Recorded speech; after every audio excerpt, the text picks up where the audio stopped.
सभी शिक्षार्थी बंधुओं को नमस्कार। कक्षा का प्रारंभ होने जा रहा है। आप सभी का स्वागत है। सर्वप्रथम विघ्न विनाशक श्री गणपति महाराज को नमन करके और माता सरस्वती जो विद्या की प्रदायिनी माता हैं उनको नमस्कार करके मैं अपने विषय की औपचारिक कक्षा प्रारंभ करता हूं।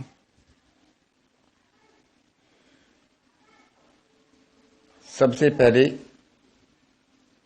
मैं अपना परिचय देना चाहता हूं। मेरी उम्र 59 वर्ष, नाम महाराज सिंह।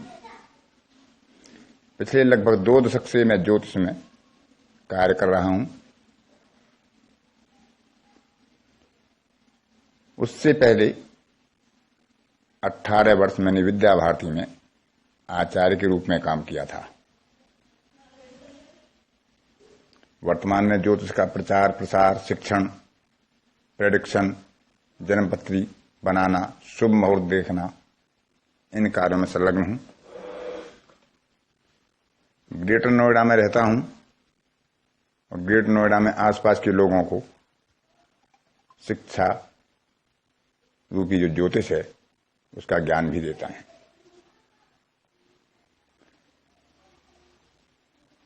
अभी जो वर्तमान में कक्षा शुरू की गई है, इस टाइम मिथुन लगन चल रही है, वर्गोत्तम नवांश है,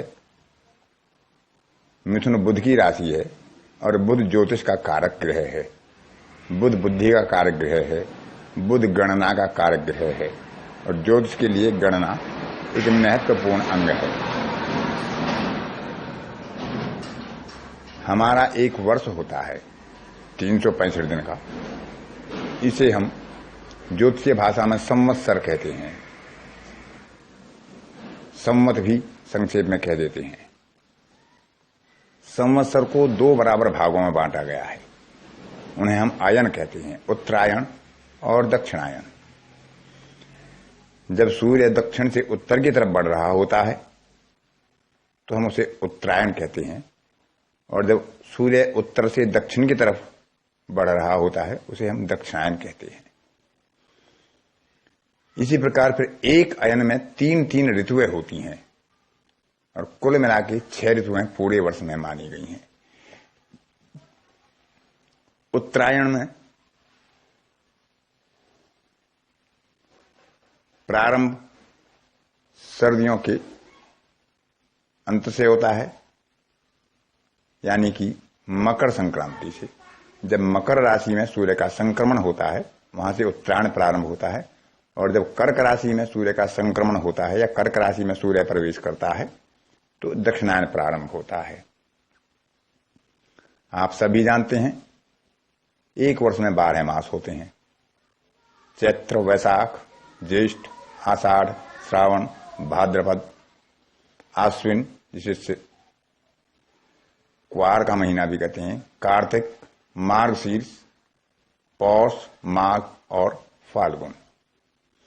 इन महीनों के नाम इस आधार पर रखे गए हैं कि जो हमारे 27 नक्षत्र हैं, जो अभी आगे अगली कक्षा में आपको बताया जाएगा,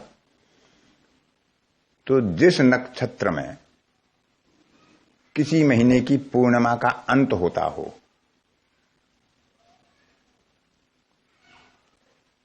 उस नक्षत्र के आधार पर उस मास को नाम दिया गया है। चित्रा नक्षत्र में पूर्णिमा होती है तो उस मास का नाम चैत्र है। विशाखा नक्षत्र में जिस मास की पूर्णिमा का अंत होता है उसका नाम वैशाख है। इसी प्रकार सारे मासों के नाम स्थापित किए गए हैं। एक मास में 2 पक्ष होते हैं, शुक्ल पक्ष और कृष्ण पक्ष। सामान्यतः आप सभी लोग जानते होंगे। अमावस्या से जब चंद्रमा की कलाएं बढ़नी प्रारंभ होती हैं और पूर्णिमा तक शुक्ल पक्ष होता है और पूर्णिमा के बाद जब चंद्रमा की कक्षाएं और कलाएं घटना प्रारंभ होती हैं और अमावस्या तक जाते जाते वह अस्त हो जाता है तो उसे कृष्ण पक्ष कहते हैं। इन्हें उजाला पक्ष और अंधेरा पक्ष भी कहते हैं। अब ये 15 तिथि जो बार बार दोहराई जाती हैं शुक्ल पक्ष और कृष्ण पक्ष में, प्रतिपदा, द्वितीया, तृतीया करके, इनको 5 भागों में बांटा गया है। नंदा, प्रतिपदा, षष्ठी और एकादशी नंदा तिथि होती हैं। दूसरी है भद्रा, द्वितीया, सप्तमी और द्वादशी ये भद्रा तिथि होती हैं। तीसरी तिथि है जया, तृतीया, अष्टमी और त्रयोदशी ये जया तिथि होती हैं। रिक्ता, चतुर्थी, नवमी और चतुर्दशी ये रिक्ता तिथि होती हैं। पूर्णिमा, अमावस्या भी रिक्ता तिथि में आती है। पूर्णिमा, पंचमी और दशमी ये पूर्णा तिथि होती हैं। यदि नंदा तिथि शुक्रवार को पड़ती है तो सिद्ध तिथि हो जाती है। भद्रा तिथि यदि बुधवार को पड़ती है तो सिद्ध तिथि बन जाती है। जया तिथि यदि मंगलवार को पड़ती है तो सिद्ध तिथि हो जाती है। रिक्ता तिथि यदि शनिवार को पड़ती है तो सिद्ध तिथि हो जाती है। इसी प्रकार पूर्णा तिथि यदि बृहस्पतिवार को पड़ती है तो सिद्ध तिथि कहलाती है। सिद्ध तिथि में किए गए कार्य सफलतापूर्वक सिद्ध होते हैं, ऐसा ज्योतिषकारों का मानना है और मुहूर्त में इन तिथियों का बड़ा सफलतापूर्वक प्रयोग किया जाता है। इसके बाद आपको एक पीडीएफ फाइल के रूप में 100 पृष्ठों की किताब भेजी जाएगी।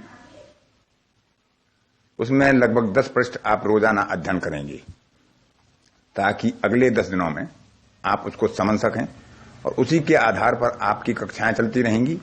आप पहले से पढ़ के रखेंगे तो आपको कक्षाओं की ऑडियो, वीडियो या जो भी टेक्स्ट मैसेज दिए जाएंगे उनको समझने में